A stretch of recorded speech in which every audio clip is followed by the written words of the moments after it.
The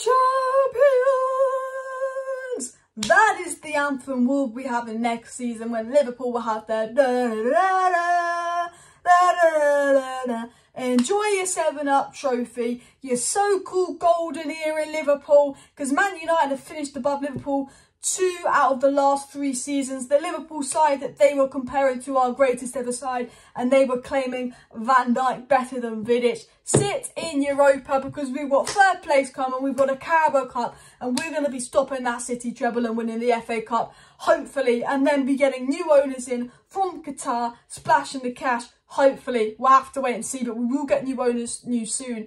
And I'm worried the rumours of us splashing the cash could be just a PR spin because we're not going to like the news, or because they know we're going to have a lot of money because it's going to be exciting news. We will talk about new ownership in tomorrow's video, but I want to talk about the game. Jadon Sancho was very impressive. Wan-Bissaka impressive again. Casemiro, whatever you want to call him, super impressive. We're going to dissect the game, we're going to talk about the game.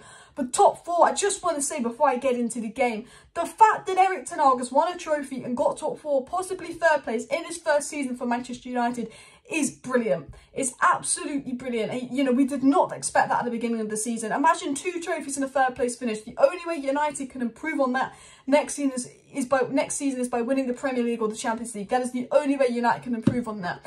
And United need to continue to push on. They need to continue to improve. Pep Guardiola in his 1st season at Manchester City finished in the top 4, and then he got a really big summer transfer window with 5 marquee signings and like 10 players came out. United need to copy that. United need to recreate that. And it's not just how they spend money, like Ten Hag said, it's spending money smartly. I looked at Eriksen today and I looked at our defensive issues and lack of control in game and ball retention.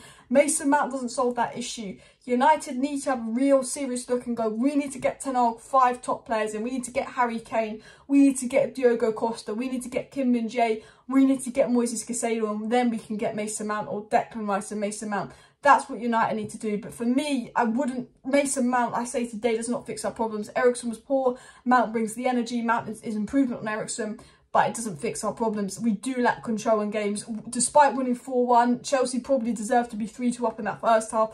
We're just lucky Mudryk is boning, and Chelsea can't hit a barn door. And it is so important that Manchester United have a really big and important transfer window, because Ten Hag has done a phenomenal job in his 1st season. 3rd place, potentially two trophies. You couldn't have asked for a better season without a Premier League or a Champions League. Like, you physically couldn't have. You know, considering our expectations, losing 4-0 to Brentford at the start of the season, having our worst ever season history last year, I thought we'd come 6th with no trophies, and I thought this next season coming would be where we get the top 4 and a trophy. I thought this season was going to be trophyless and 6th, and Ten Hag is a season ahead of expectations. So to push on, he needs a good transfer window, just like City gave Pep in the 2nd season. That's what Ten Hag needs. And I'm not saying that we're going to compete with Man City next season. I still think we're a good 2 years away from that, but I'd love to see us competing in the Champions League, getting to a final, really causing some problems, being in a tight race, maybe like Arsenal till the end, to push on from this and more trophies. But I want to talk about the match. I want to talk, obviously, top 4, smash like for that. Hopefully the Glazers go, because this has been a really, really good season, I think, from United in general.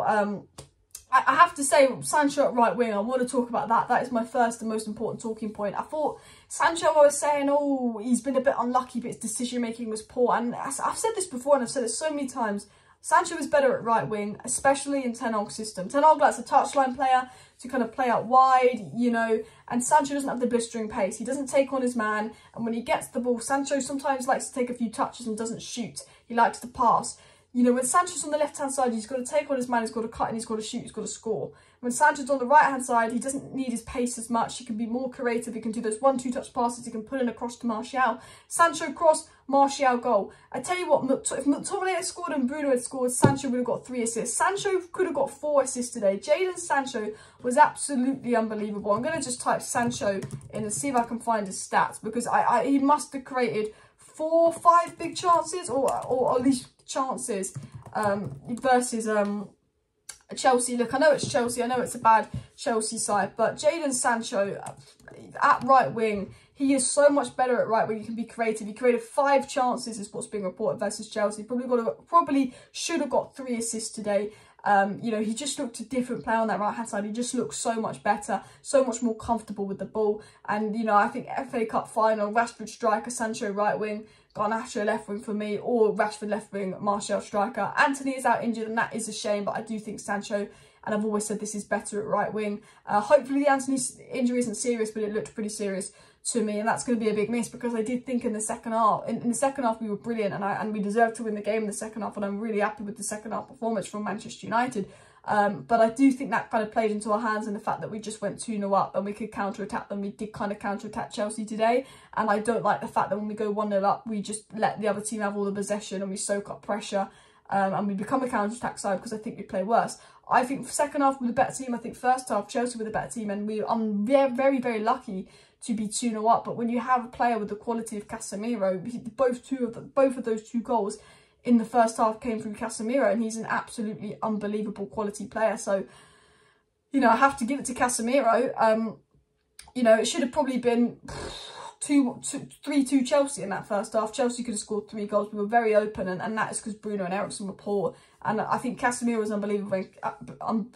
Can't speak. I'm just excited we got top 4. I thought Casemiro was absolutely unbelievable. I thought Casemiro was incredible today, but I thought Bruno and Eriksen were particularly poor. Despite getting a goal and assist, I thought they were really, really poor today, and I thought we really lacked control on the midfield. And I just watched this game and it said to me, United need that midfielder, because when we can, you know, we talk about the chances we miss and how we need Kane, and Kane would have buried that. And I don't think Martial was great. I know we got a goal, but I don't think he was great.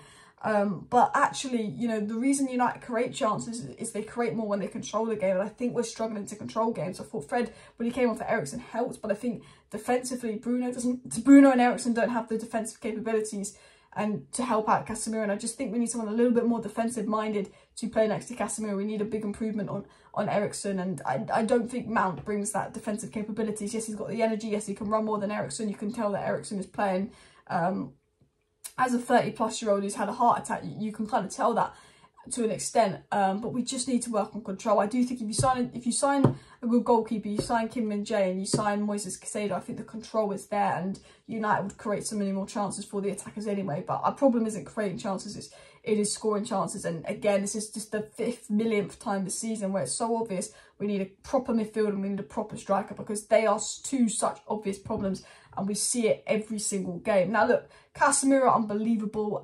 We're so reliant on him. And the reason I want a defensive minded midfielder is, if we lose Casemiro, I want someone else that we can call upon, someone else that we can rely on, because if Casemiro doesn't play, we are not a top 4 side. Casemiro is the reason we're in the top 4. Ten Hag's done an incredible job, but it was that Casemiro signing that took us into the top 4, because when he was poor, we were crap. When he didn't play, we were crap. When he plays, he takes us to another level. Because I thought Enzo Fernandez for Chelsea was incredible. I thought Enzo Fernandez, I looked at it today and I thought I'd take Enzo Fernandez playing next to Casemiro, not Mason Mount. Not that that will happen, but Enzo Fernandez is a fantastic player, and he, you know, Chelsea did control that midfield for bits. Bruno and Eriksen were struggling, and this is a Chelsea side. I look at that FA Cup final, it must be Fred, Casemiro, Bruno. It's got to be Fred, Casemiro, Bruno. I have to say Wan-Bissaka's really impressed me. I think Wan-Bissaka's had a phenomenal season on the right hand side.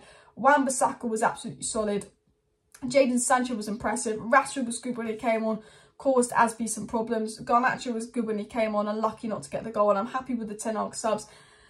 I'm happy with the Ten Hag decisions, but I'm most happy about Casemiro and Sancho's performances. Those 2 players impressed me the most. Casemiro, Sanchez, Wan-Bissaka were the 3 standout players for me.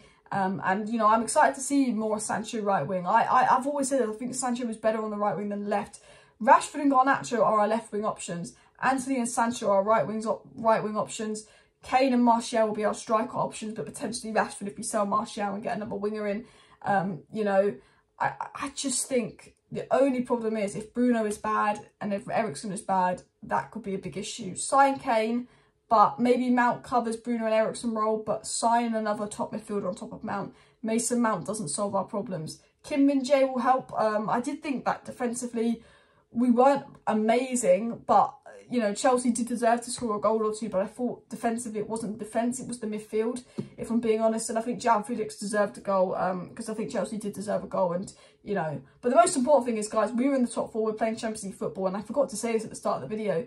Champions League football is so important, not only for the takeover, not only for our transfer window, but just for getting the players. Now we're in the Champions League, we can get that Kim Min-jae deal done. Now we're in the Champions League, we've got a significant higher budget in the summer transfer window. The fact that we finished in the top 4, the fact that we will be in the Champions League next season means that we have a lot more money to spend next season. And this is really going to help us kick on. If we want to catch City, if we want to get to that next level, you need Champions League football to recruit those players and also have the budget. Our FFP is now we can spend a lot more because we're in the Champions League. And now we're in the Champions League, I expect, you know, potentially with new owners coming in, that Manchester United could have a big summer. This is going to be the biggest week in Man United history coming up, because...